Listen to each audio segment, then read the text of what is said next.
नमस्कार, मैं हूं आपके साथ साक्षी। बिहार चुनाव से पहले राजनीतिक हलचल तेज हो गई है।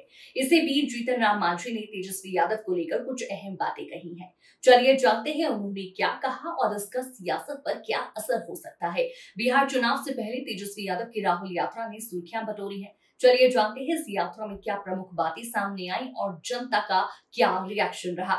वहीं तेजस्वी राहुल यात्रा ने राजनीतिक माहौल को गर्म कर दिया है। अब जनता और विपक्ष की प्रतिक्रियाओं का नजर उन पर बनी रहेगी।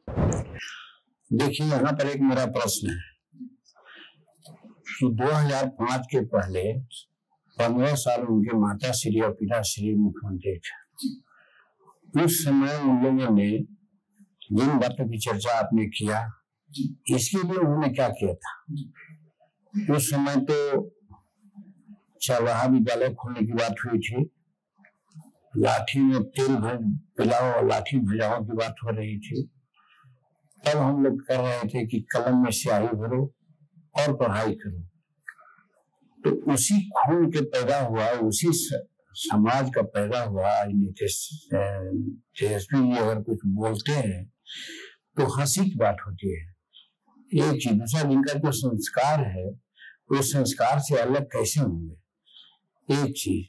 दूसरी चीज, आज जो परिस्थिति हमारे सामने है, हम सही कहते हैं कि गरीबों की बात तो हम लोग करते ही हैं। हमारा प्रियमूल है पार्टी का कि हम दुनिया में दो ही जात जानते हैं, एक गरीब का और एक अमीर का। न हिंदू जानते हैं, न मुसलमान जानते हैं, न और कोई जानते हैं। और यही कारण है कि जब हम मुख्यमंत्री थे तो गरीबों में सवर्णों के आरक्षण की वकालत हमने की थी और गरीब में महिलाओं की बात हमने किया था कि महिला गरीब होती है, इसलिए महिला के बच्ची को बच्चा क्लास से लेकर के पोस्ट ग्रेजुएट तक के हमने फीस माफ करने की बात की थी और कर दिया था। शेड्यूल कास्ट भी, हमारे जो किसान गरीब होते हैं उनके लिए 5 एकड़ जमीन बिजली तक के रखने वालों को बिजली माफ किया था। ये सारा काम किया था और फिर नीतीश जी से मिल करके शेड्यूल कास्ट में हम लोग वर्गीकरण किया था। वर्गीकरण इस आधार पर किया था कि जिसका लिटरेसी रेट हाई है उन लोगों को थोड़ा सा जो अभी सुविधा मिल रही है वो मिलती रहेगी, लेकिन जिनका लिटरेसी रेट बहुत कम है उनको हम कुछ ज्यादा करेंगे। इसी टाइप पर दलित और महादलित बना था। बिहार में 22 जातियां हैं, उसमें 4 जातियां ऐसी हैं जिनको कहा जा सकता है कि आज तक जो आरक्षण मिला है उसका 90% तो 4 जाति ने ही लिया है।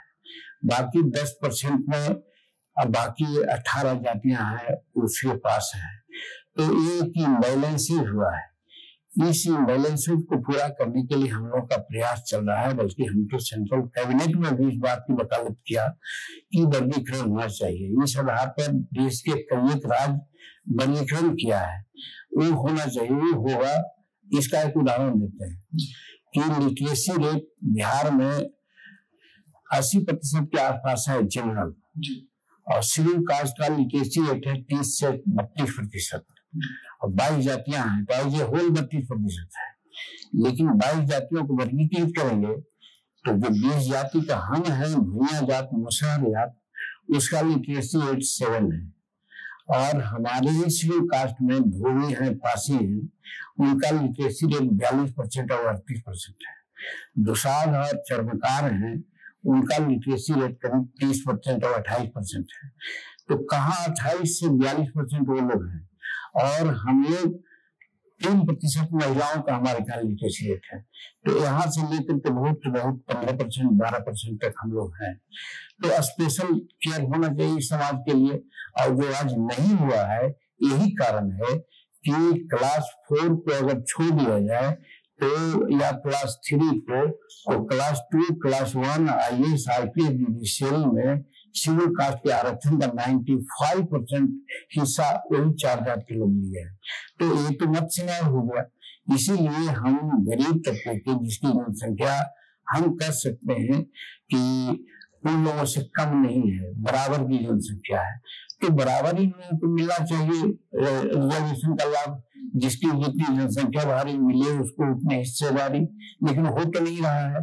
तो इसीलिए हम प्राय ये मांग करते रहे हैं कि समाज में शेड्यूल कास्ट में वर्गीकरण हो, और हम आभार व्यक्त करते हैं सुप्रीम कोर्ट का कि सुप्रीम कोर्ट ने भी कहा है कि राज्य चाहे तो वर्गीकरण करके जो सबसे नीचे हाशिए पर उनको लोग बढ़ाया जाए। तो इसके लिए हम एडवोकेसी कर रहे हैं, इसके लिए हम लोगों को जागृत कर रहे हैं कि भाई इसको मांग के लिए तुम जागृत हो, एक हो। पॉलिटिक्स में भी जहां तक है, बाबा अम्बेडकर ने कहा था कि विकास का चाबी पॉलिटिक्स है, विकास ताला यदि है तो वो चाबी पॉलिटिक्स है। तो पॉलिटिक्स में तुम आओ। आज पॉलिटिक्स में स्थिति यह है कि आज 38 सीट बिहार में रिजर्व है। 38 सीट में जिन जातियों की बात मैं कर रहा हूँ, भैया मुसर भोक्ता टूरी, ये लोग 4-5 है, बाकी सब वही लोग हैं। तो इस तरह से इम्बैलेंसेज जो है, इसको मिटाने के लिए आवश्यकता है कि ये समाज जो हाशिए पर है उसको वर्गीकृत कर दिया जाए, और वर्गीकृत कर करके तीनों की जनसंख्या के आधार पर आरक्षण का लाभ, चाहे विकास में हो या राजनीति में हो, तब ये लोग बढ़ेंगे। नहीं तो 78 साल आबादी तो हो गए, हमारी आज स्थिति है। गलत लोग करते हैं। आज तेजस्वी प्रसाद कहाँ तक पढ़े लिखे लोग हैं, कौन आंदोलन के उपज है, तेज प्रताप जी कौन आंदोलन के उपज है, निशा जी कौन आंदोलन के उपज है, और वो रोहिणी जो सिंगापुर वाली है वो कौन आंदोलन के उपज है। तो परिवारवाद तो वहां है, और हमारे क्या मैं बताऊं, संतोष यूनिसेफ में नौकर था, औरंगाबाद का डिस्ट्रिक्ट कोऑर्डिनेटर था, ट्रेन पर चढ़ करके स्टिकर छापता था। ये नहीं कहता था कि मंत्री या विधायक के बेटा है, वही अपना काम करता था। लेकिन 2015 में जब हमने पार्टी बना ली, तब उसने कहा कि हम पापा के साथ देंगे, तो वो छोड़ करके आया, यहाँ काम किया। तब 18 में उसको हम एमएलसी बनाया। तो मेरा कहने का मतलब वो पीठी के चलते है, उसकी सैक्रिफाइस है, उसकी योग्यता है। वो योग्यता रखने वाले आज भी काउंसिल में नहीं है लोग। तो as a matter of fact Santosh Kumar भाई भक्ति अभी मेरिट है, न कि देखा जाए तो जीतन राम मांझी की इस प्रतिक्रिया ने तेजस्वी यादव की स्थिति, राजनीतिक स्थिति पर सवाल खड़े कर दिए हैं। अब ये देखना होगा कि आने वाले दिनों में इसका कितना असर पड़ता है।